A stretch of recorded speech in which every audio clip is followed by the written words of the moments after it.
Hello বন্ধুরা, আসসালামু আলাইকুম। আমি তাবাসসুম, আমার চ্যানেল তাবাসসুম কুকিং এবং লাইফস্টাইল থেকে বলছি। আজকে সুন্দর বৃষ্টি হচ্ছে। আজকে তোমাদেরকে আমি দুপুরে কিভাবে রান্না বান্না করি এটার একটা রুটিন দেখাই। সকালে একটু নাস্তা করে এই যে বারান্দাগুলো ঘুরে আসলাম। তার আগেই আমি মুরগি, মাছ, বিভিন্ন মশলাপাতি সব বের করে রাখছি ফ্রিজ থেকে। এখন কাটা বাছা করে নিব। তার আগে দেখো ভাত চুলায় দিয়ে দিয়েছি। ভাতটা হতে হতে আমি এখন সব সবজি টবজি পেঁয়াজ টিয়াজ কেটে নিব। এখন সব সবজি পেঁয়াজ কাটার পরে আমি এক এক করে রান্নাগুলো চুলায় দিব আর আমার ঘরগুলো পরিষ্কার করে নিব। এতে কাজ করতে সুবিধা হয়। তাহলে একদিক দিয়ে রান্নাটাও হয়ে যায়, একদিক দিয়ে তোমার ঘরদর গোছানো হয়ে যায়। প্রথমে আলুগুলো ছিলে নিচ্ছি। কিছু আলু দিব মাছের সাথে রান্না করব, আর কিছু মুরগির সাথে করে রান্না করব। সেজন্য একবারেই সব ছিলে কেটে নিব। আলুগুলো আমার ছেলা শেষ, এখন কাটার পালা। আমি মাছ দিয়ে আলুগুলো লম্বা লম্বা করে কেটে নিব। শিং মাছগুলো লম্বা, তাই আলুটাও লম্বা লম্বা করে কেটে নিচ্ছি যাতে দেখতে ভালো লাগে, একই সাইজের হয়। আর মুরগির সাথে ছোট ছোট করে কেটে নিচ্ছি। আলুটা কাটা হয়ে গেলে তারপর আমি পেঁয়াজটা কেটে নিব। একবারে সব সবজি কেটে পেঁয়াজ কেটে তারপর আমি এক এক করে রান্না চুলায় দিব।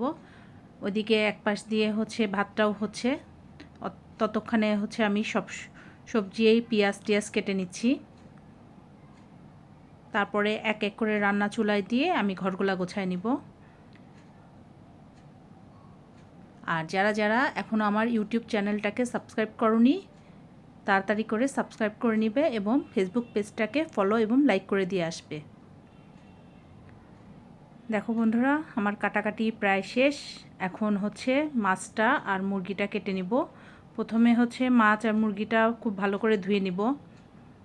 আমি এরকম 4 পিস করে রেখে দেই ফ্রিজে। তারপর ওইটাকে ভালো করে আগে ধুয়ে নিই, ধুয়ে নিয়ে তারপরে কাটি। তাহলে তোমার মুরগিটা ধুইতে সুবিধা হয়। ছোট ছোট করে ফেললে তখন মুরগিটা ধুইতে আমার কাছে খুব বিরক্ত লাগে।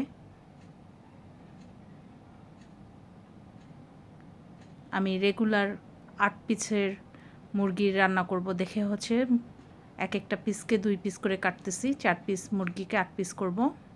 আর ভিতরের এই রগটা ফেলে দিবা।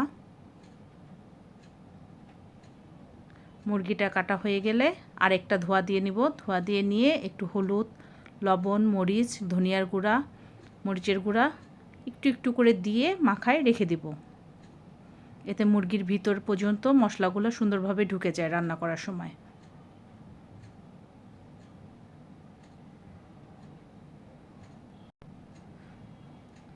আর মাছটাকে আমি বের করে নরমাল করে নিয়ে তারপর লবণ দিয়ে মাখায় রেখে দিয়েছিলাম। মাছটাকেও ধুয়ে নিয়ে আসছি। এখন একটু করে চিড়ে দিব যাতে রান্না করার সময় ভিতর পর্যন্ত মশলাটা ঢুকে যায়।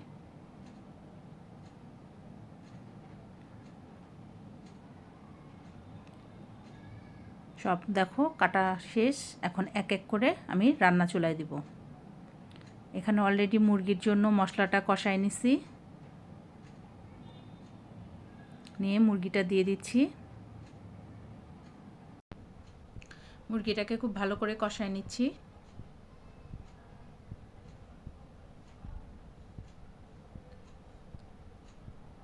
দেখো মুরগিটা প্রায় হয়ে এসেছে। এখন মুরগিটা নামাই আমি মাছটা চুলায় দিব।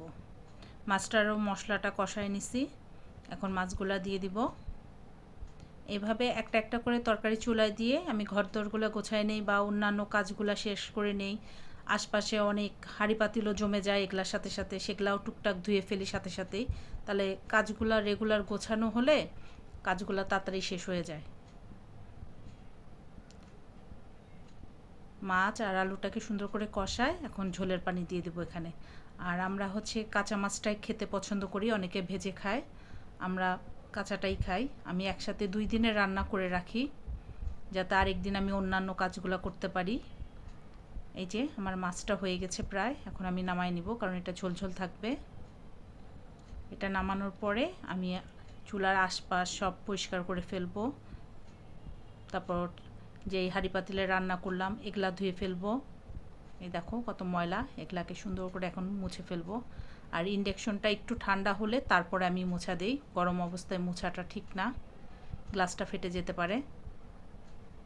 এগুলা মোছামুছি হয়ে গেলে বেসিনটাও সুন্দর করে ধুয়ে ফেলি। প্রতিদিন আমি এইভাবে কাজগুলো করে থাকি। ইচ্ছে করলে তোমরা আমারটা দেখে তোমরা এইভাবে গোছায় কাজগুলো করতে পারো, দেখবা অনেকটাই সহজ হয়ে যায়। আর বেসিনটা ধুয়ে রাখলে রান্নাঘরে গন্ধটাও কম হয়, কারণ মাছ মাংস এগুলো ধুলে অলরেডি হচ্ছে বেসিন থেকে একটা গন্ধ বের হয়। তাহলে আজকের ভিডিওটা এ পর্যন্তই। সবাই সুস্থ থাকো, ভালো থাকো। আল্লাহ হাফেজ।